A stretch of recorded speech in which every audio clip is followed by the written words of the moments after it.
me tell you a story. I spent my first few years as a pastor type at a really large church near Chicago, and I'll be forever grateful to the staff that I worked with there during those years, because my life and character were shaped in some really profound ways during that time. And yet I still wondered, was this all there was? Is this what Jesus meant by His kingdom had now come down onto the earth? Was I living a transformed and eternally purposed life as God's people? I don't. After a while, I began to chafe a bit, wondering if Jesus had come so that a few chosen people in a church service could do the ministry, sort of put on the show, while pretty much everyone else just sat there, passively and silently watching. Was this what God had in mind? Was this the hope He had for growth and maturity of His people? Was the highest goal for most of my friends to become an usher in the church building and someday ush with the best of them? Was going to church the point? Or were we actually called to be the church? Around this time, I was doing some traveling overseas, and I read and I reread the book of Acts found in the New Testament. And a very different picture of the church began to emerge, one that was strikingly similar to what I was seeing and experiencing as I traveled outside of the United States. The way that Jesus taught and lived with the disciples and how they in turn lived looked a whole lot more like what I was seeing in Africa or Burma or India than it did in my own life and church back home.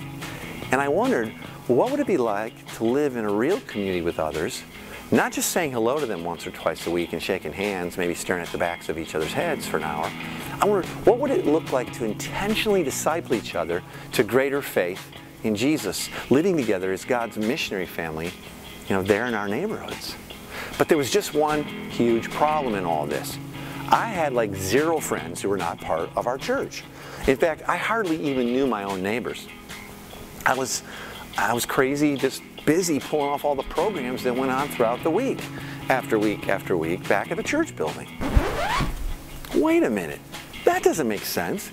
If I and a handful of other pastor types and leaders in the church are supposed to be role models for the rest of the folks, showing them how to live and make disciples as Jesus did, shouldn't we have loads of friends who were far from God but on a journey of faith?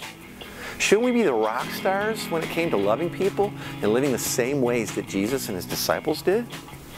What I've learned is that the way that the disciples of Jesus lived was not only in stark contrast to His own culture, but was upside down compared to everything else at the time, both Jewish and pagan.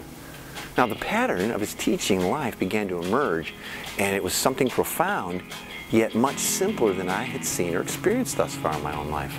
There was this all-in nature to life in the kingdom of God, but the process for getting in and living out this life was somehow uncomplicated, less pressured and mustered up, less programmed.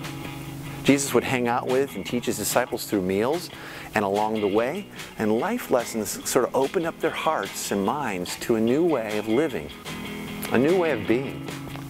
I want that. I think that everybody wants that.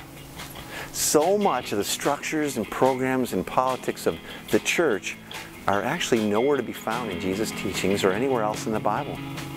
And I want to challenge you to go deeper, to reread and rethink what was really going on in His life and what He has called us to as His followers, as His people.